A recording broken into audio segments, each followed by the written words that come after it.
Hi hello welcome back to my channel. ఈరోజు మన special recipe వచ్చి పాలకూర కోడిగుడ్డు అండి. ఈ పాలకూర కోడిగుడ్డు కూర అనేది ఎంతమందికి తెలుసో కామెంట్ ద్వారా తెలియచేయండి. ఇదైతే చాలా సింపుల్గా అండ్ టేస్టీగా చేసుకోవచ్చు. ఈ పాలకూర కోడిగుడ్డు చేయడానికి ముందుగా మనమైతే కోడిగుడ్లను తీసుకొని ఉడకబెట్టుకోవాలండి. ముందుగా గుడ్లు అయితే ఉడికిపోయాయండి. ఇప్పుడు వీటిని పొట్టు తీసి పక్కన పెట్టేసుకుందాం. గుడ్లు అయితే ఇలా పొట్టు తీసుకున్నాను. ఇప్పుడు వీటిని హాఫ్గా కట్ చేసుకుంటాను. చూడండి, 2 గుడ్లను అయితే ఇలా హాఫ్గా కట్ చేశాను. మిగిలిన వాటికైతే ఇలా ఘాట్లు పెట్టుకున్నాను. ఇలాగైనా వేయచ్చు, ఇలాగైనా కట్ చేసుకోవచ్చు. ఇలా వేసినట్లయితే గుడ్డు అనేది విడిపోకుండా అలానే ఉంటుంది. ఇలా వేస్తే ఇందులో ఉన్నటువంటి ఎల్లో అనేది ఒక్కోసారి బయటకు వస్తుంది. ఇట్లా ఇష్టపడని వాళ్ళు ఇలాగ చేసుకోవచ్చు. ఇప్పుడైతే ముందుగా పాలకూరను తీసుకొని ఇలా సన్నగా కట్ చేసుకొని శుభ్రంగా కడిగేసుకొని అయితే పక్కన పెట్టుకున్నాను. అయితే ఈ ఉల్లిపాయలు అలానే 3 టమాటాలు తీసుకున్నాను. వీటిని శుభ్రంగా పొట్టు తీసి కడిగేసి అయితే పెట్టుకున్నాను. వీటిని అయితే సన్నని ముక్కలుగా కట్ చేసుకుందాం. ముందు ఇలా స్టవ్ మీద గిన్నె పెట్టేసుకొని స్టవ్ అయితే ముందుగా వెలిగించుకొని దీన్ని కొద్దిగా వేడవనివ్వాలి. గిన్నె వేడెక్కిన తర్వాత ఇందులో అయితే ఆయిల్ వేసుకుంటున్నాను. కొంచెం ఆయిల్ వేడెక్కిన తర్వాత ఇప్పుడు మనం ఘాట్లు పెట్టుకున్నటువంటి ఎగ్స్ ఉన్నాయి కదా, ముందుగా వీటిని అయితే వేసుకుందాము.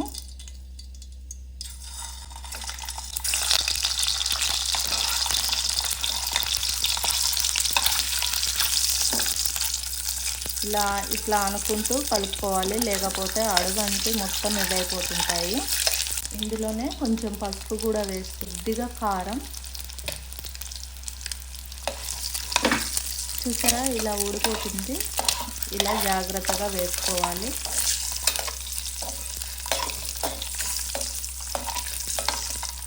కలర్ కొంచెం చేంజ్ అయ్యాయి. ఇప్పుడు వేరే వాటిలో వేసేద్దాము, గిన్నెలోకి మార్చుకుందాము.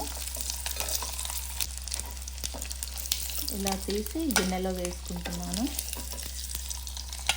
ఇలా కలర్ చేంజ్ అయితే సరిపోతుంది. ఇప్పుడు ఇందులోనే మనం హాఫ్గా కట్ చేసుకున్నటువంటి వాటిని కూడా వేసుకుందాము.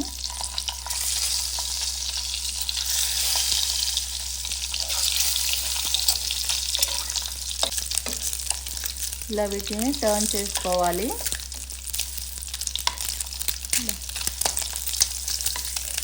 ఇట్లా వేగిన వాటిని ఇట్లా తిప్పుకోవాలన్నమాట.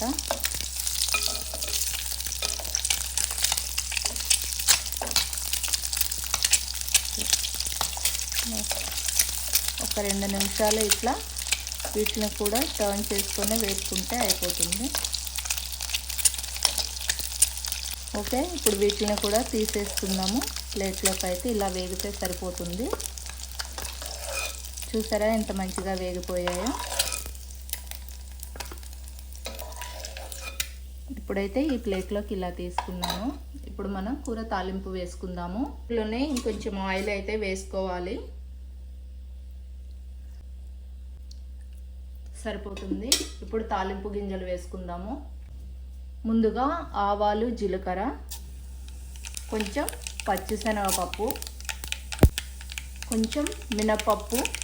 ఇవి మంచిగా వేగనివ్వాలి. ఇవైతే వేగిపోయాయి. ఇప్పుడు మనం కట్ చేసి పెట్టుకున్నటువంటి ఉల్లిపాయ ముక్కల్ని వేసుకుందాము.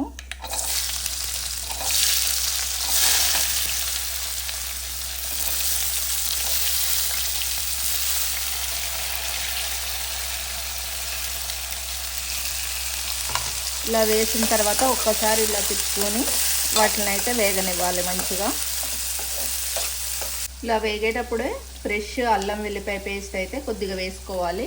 చూడండి, నేనైతే 1 స్పూన్ వేస్తున్నాను. ఇదైతే సరిపోతుంది నాకు. ఇప్పుడు దీన్ని అయితే మంచిగా కలుపుకోవాలి, లేకపోతే అడుగంటుతూ ఉంది. అల్లం వెల్లుల్లి పేస్ట్ ఫ్రెష్ది వేసుకోవడానికి ట్రై చేయండి. ఎప్పుడు కూడా కూర అనేది చాలా టేస్టీగా కుదురుతుంది. ఇప్పుడు 2 నిమిషాలు దీన్ని మగ్గనిద్దాము. ఎప్పుడు ఒకేలాగా చేస్తే కూరలు అనేవి తినబుద్ధి కాదండి. అప్పుడప్పుడు కూడా ఇలా ట్రై చేస్తూ ఉంటే వెరైటీగా పిల్లలు కూడా చాలా ఇష్టంగా తినడానికి ఇష్టపడుతూ ఉంటారు. ఇప్పుడైతే మనకి అల్లం వెల్లుల్లి పేస్ట్ పచ్చివాసన అయితే పోయింది. ఇందులో మనం పసుపు ఉప్పు వేసుకొని కలుపుకుందాం. చూసారా, పసుపు ఉప్పు ఇలా వేసుకొని ఒకసారి ఇలా కలుపుకొని దీన్ని కూడా మంచిగా మగ్గనివ్వాలి.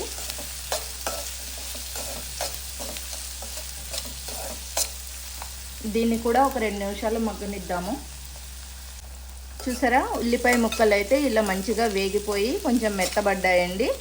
ఇందులో మనం కట్ చేసి పెట్టుకున్నటువంటి టమాటా ముక్కల్ని కూడా వేసి మగ్గనిచ్చుకుందాము. చూసారు కదా, టమాటా ముక్కలు అయితే ఇలా సన్నగా కట్ చేశాను. ఇప్పుడు ఇందులో వేసేసుకొని ఒకసారి తిప్పి వీటిల్ని కూడా మంచిగా మెత్తగా ఉడికే వరకు ఉడికించుకోవాలి.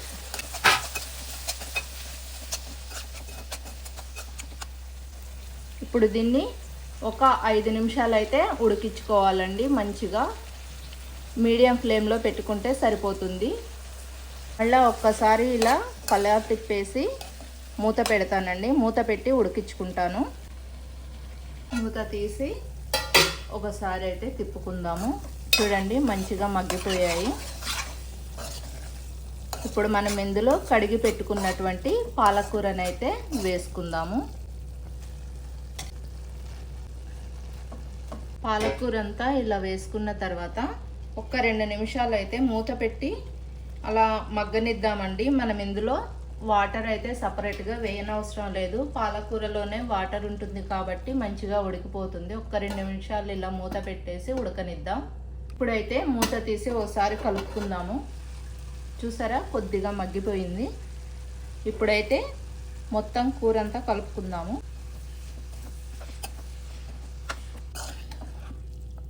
చూసారా, ఇలా మొత్తం కూర అంతా కలిసి వాటర్ అనేవి చూడండి ఇలా బయటకు వస్తున్నాయి.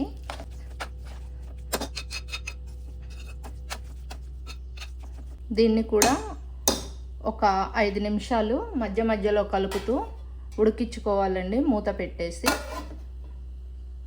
ఒకసారి మూత తీసి చూద్దాము. చూసారా, వాటర్ అంతా కూడా బయటకు వచ్చేసి మంచిగా ఉడుకుతుంది కదా. ఇప్పుడైతే మనం దీనిలో కారం అలానే ధనియాలు జీలకర్ర పొడి వేసుకుందాము. కారం సరిపోతుందండి. మేము కారం అయితే కొంచెం తక్కువగానే తింటాము. కావాలి కొంచెం ఎక్కువ తినేవాళ్ళు ఇంకొంచెం వేసుకోవచ్చు. ధనియాలు జీలకర్ర పొడి చేసి పెట్టుకున్నాను, ఆ పొడి అండి. 1 స్పూన్ వేసాను, సరిపోతుంది. ఇప్పుడు దీన్ని మంచిగా ఇలా కలుపుకొని కూర అంతా మూత పెట్టి ఒక 5 నిమిషాలు అంటే ఈ వాటర్ అంతా కూడాను ఇనికిపోయే వరకు మధ్య మధ్యలో కలుపుతూ ఉడికించుకోవాలి. ఇప్పుడు మూత పెట్టి ఒక 5 నిమిషాలు అయితే ఈ వాటర్ అంతా ఇనికిపోయే వరకు ఉడికించుకుందాము.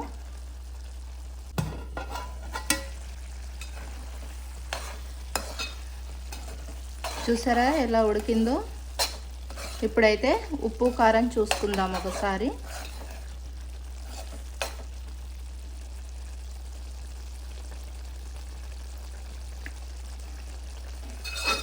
నాకైతే ఉప్పు కారం పర్ఫెక్ట్గా సరిపోయింది. ఇప్పుడు ఇందులో మనం ఫ్రై చేసుకున్నటువంటి ఎగ్స్ని వేసుకుందాము.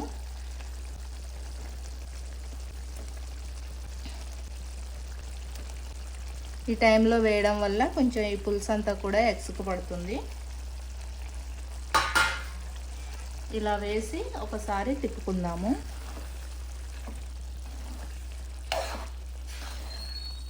మూత పెట్టి దీన్ని కూడా ఒక 2 నిమిషాలు అయితే ఉడికించుకుందాం. లాస్ట్గా మూత తీసి ఒకసారి ఇలా తిప్పేసుకొని చూసారా, కూర అయితే ఉడికిపోయింది. స్టవ్ ఆఫ్ చేసుకొని దీన్ని సర్వింగ్ బౌల్లోకి సర్వ్ చేసుకుందాం. కదా ఫ్రెండ్స్, చాలా సింపుల్గా అండ్ టేస్టీగా పాలకూర కోడిగుడ్డు కర్రీ అయితే రెడీ అయిపోయింది. మరి దీని టేస్ట్ కూడా చాలా అంటే చాలా బాగుంటుంది. మీరు కూడా మీ ఇంట్లో ట్రై చేసి ఎలా కుదిరిందో మీరు కామెంట్ ద్వారా తెలియచేయండి. అలానే ఫస్ట్ టైం చూస్తున్నట్టయితే నా ఛానల్ని సబ్స్క్రైబ్ చేసుకోండి. Thank you for watching. Bye.